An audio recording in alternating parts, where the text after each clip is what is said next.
Fevereiro 24, Levítico 15, verso 1 a 16, verso 28.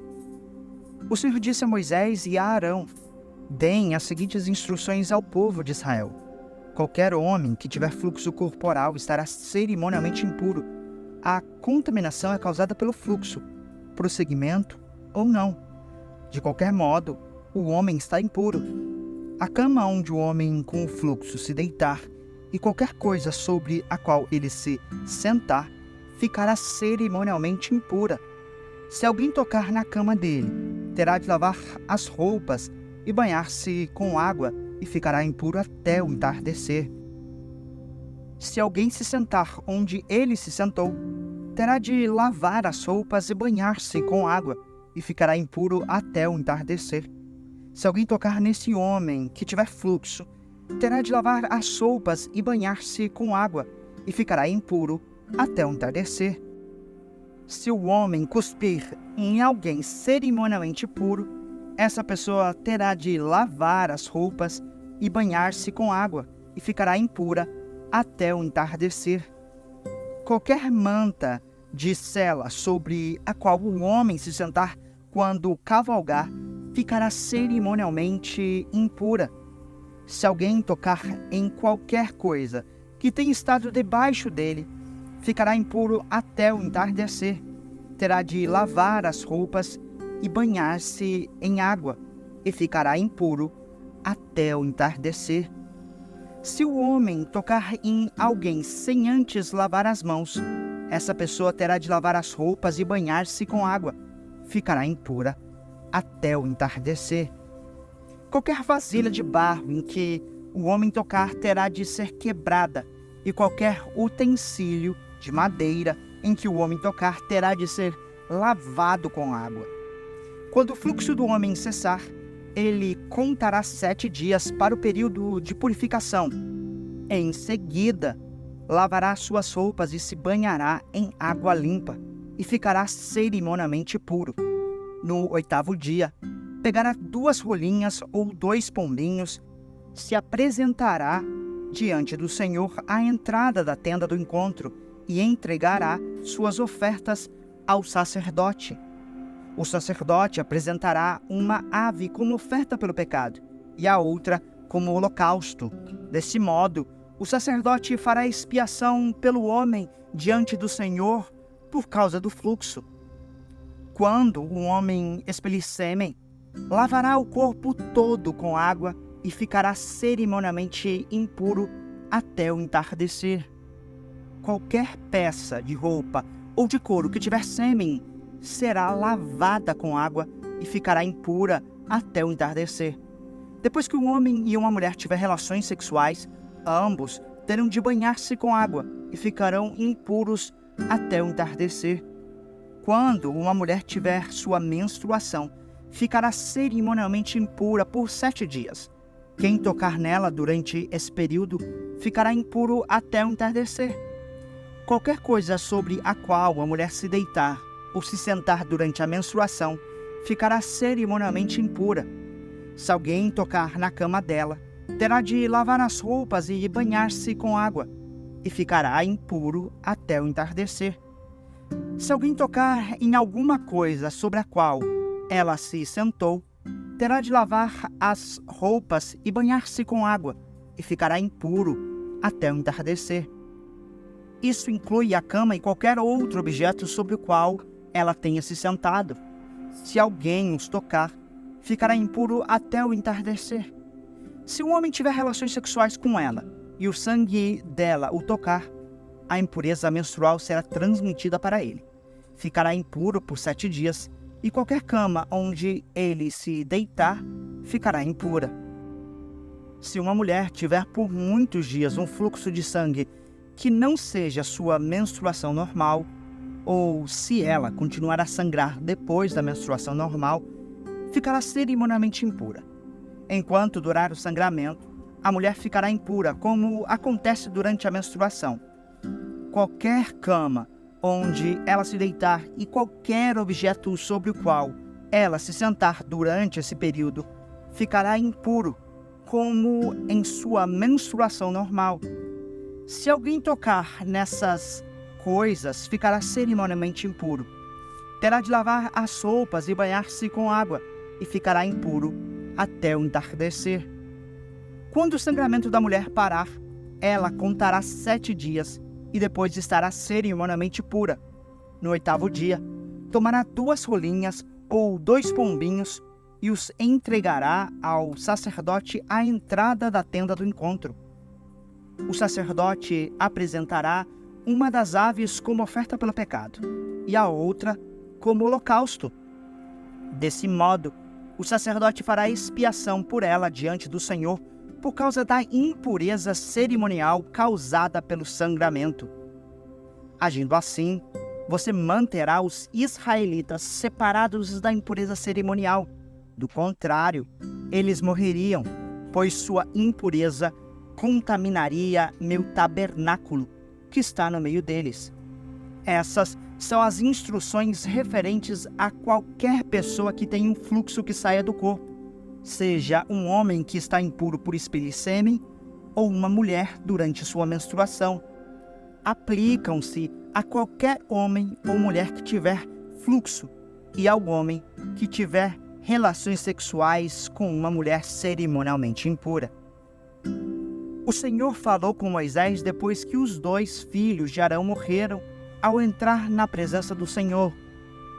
Disse o Senhor a Moisés: avise seu irmão Arão que não entre quando bem entender no lugar santíssimo, atrás da cortina interna. Se o fizer, morrerá.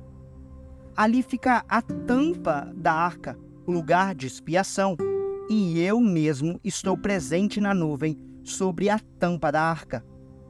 Quando Arão entrar no santuário, seguirá todas estas instruções. Levará um novilho para oferta pelo pecado e um carneiro para o holocausto. Vestirá a túnica sagrada de linho e a roupa de baixo de linho, diretamente sobre a pele. Amarrará na cintura o cinturão de linho e colocará na cabeça o turbante de linho. As roupas são sagradas, de modo que ele deverá se banhar com águas antes de vesti-las. Arão receberá da comunidade de Israel 2 bodes para uma oferta pelo pecado e um carneiro para um holocausto. Arão apresentará seu próprio novilho como oferta pelo pecado para fazer expiação por si mesmo e por sua família. Em seguida, pegará os 2 bodes e os apresentará ao Senhor à entrada da tenda do encontro. Depois, fará um sorteio para determinar qual bode será separado como oferta para o Senhor e qual levará os pecados do povo para o deserto de Azazel. Então Arão apresentará ao Senhor o bode escolhido por sorteio e o sacrificará como oferta pelo pecado. O outro animal, o bode escolhido por sorteio para ser enviado para o deserto, será apresentado vivo diante do Senhor. Ao ser enviado para Azazel, no deserto, servirá para fazer expiação pelo povo. Arão apresentará seu próprio novilho como oferta pelo pecado para fazer expiação por si mesmo e por sua família.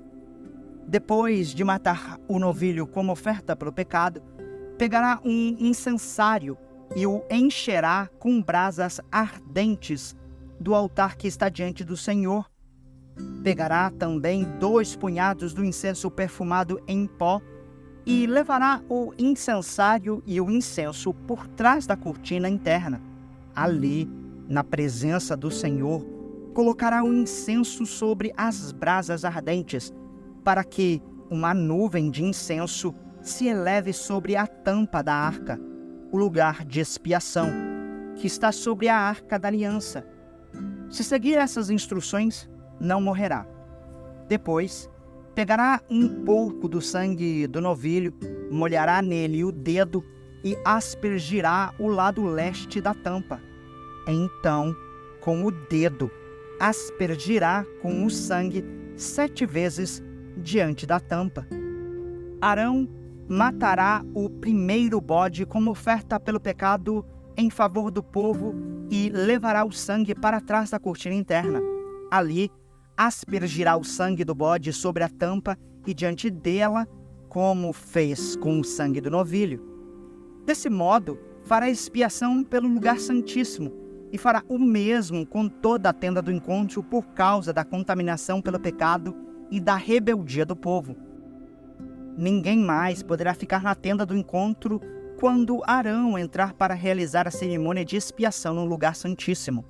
Ninguém entrará até que ele saia depois de fazer a expiação por si mesmo, por sua família e por toda a comunidade de Israel. Em seguida, Arão sairá para fazer expiação pelo altar que está diante do Senhor.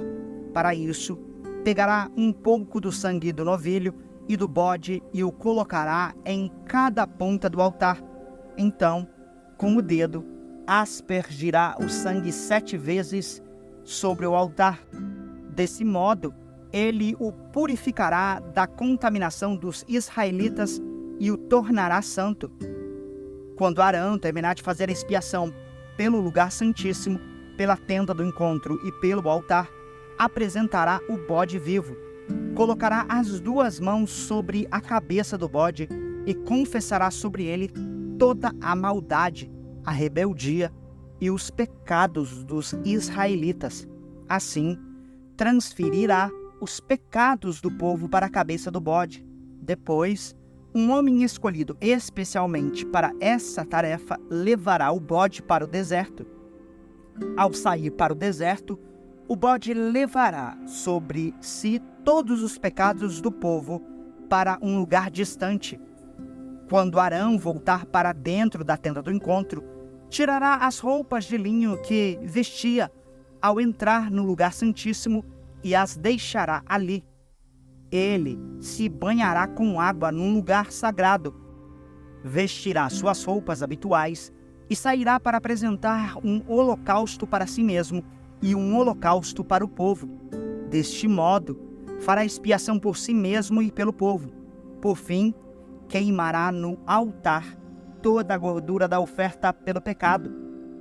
O homem escolhido para levar o bode expiatório para o deserto de Azazel lavará suas roupas e se banhará com água antes de voltar ao acampamento.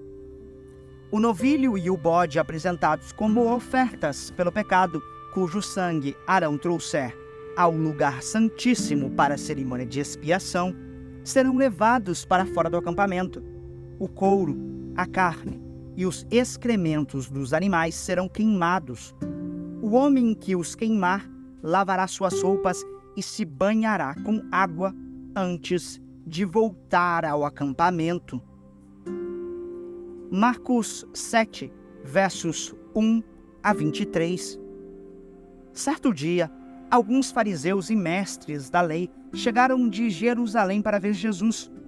Observaram que alguns de seus discípulos comiam suas refeições com as mãos impuras, ou seja, sem lavá-las.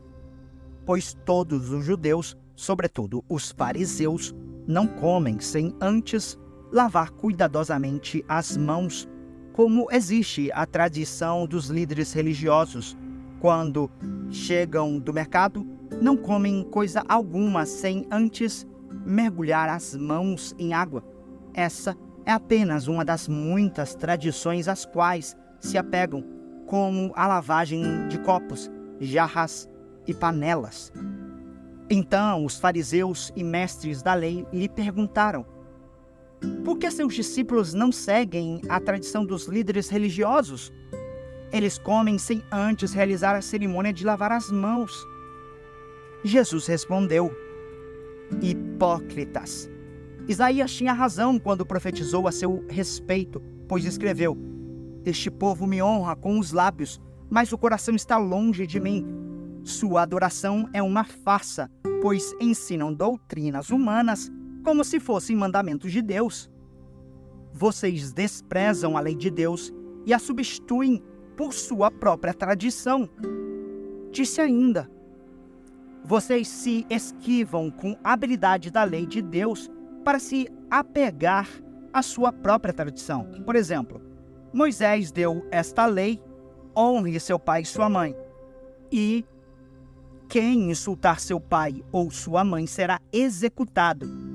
Vocês, porém, ensinam que alguém pode dizer a seus pais: não posso ajudá-los. Jurei em entregar como oferta a Deus aquilo que eu teria dado a vocês. Com isso, desobrigam as pessoas de cuidarem dos pais, anulando a palavra de Deus a fim de transmitir sua própria tradição. E esse é apenas um exemplo entre muitos outros. Jesus chamou a multidão para perto de si e disse: ouçam, todos vocês, e procurem entender. Não é o que entra no corpo que os contamina. Vocês se contaminam com o que sai do coração. Quem tem ouvidos para ouvir, ouça com atenção. Então Jesus entrou numa casa para se afastar da multidão, e seus discípulos lhe perguntaram o que ele queria dizer com a parábola que havia acabado de contar. Vocês também ainda não entenderam? Perguntou. Não percebem que a comida que entra no corpo não pode contaminá-los? O alimento não vai para o coração, mas apenas passa pelo estômago e vai parar no esgoto. Ao dizer isso, declarou que todo tipo de comida é aceitável.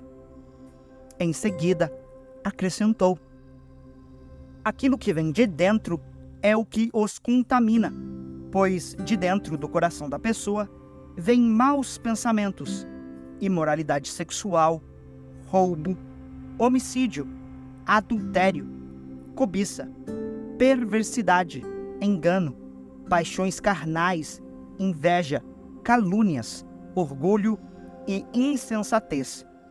Todas essas coisas desprezíveis vêm de dentro. São elas que os contaminam. Salmos 40, versos 11 a 17. Senhor, não retenhas de mim a tua compaixão, que o teu amor e a tua verdade sempre me protejam. Pois as dificuldades me cercam, são tantas que não se pode contá-las. Meus pecados se acumularam de tal modo que não consigo enxergar saída. São mais numerosos que os cabelos da minha cabeça. Por isso, perdi todo o ânimo. Por favor, Senhor, livra-me. Vem depressa, Senhor, e ajuda-me. Sejam envergonhados e humilhados os que procuram me matar. Voltem atrás em desonra os que se alegram com minha desgraça. Recuem horrorizados com a própria vergonha, pois disseram: ah, agora o pegamos.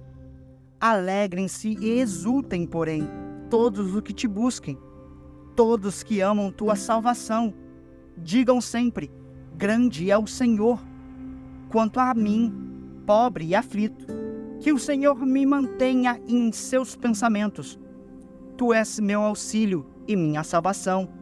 Ó meu Deus, não te demores. Provérbios 10, versos 13 e 14.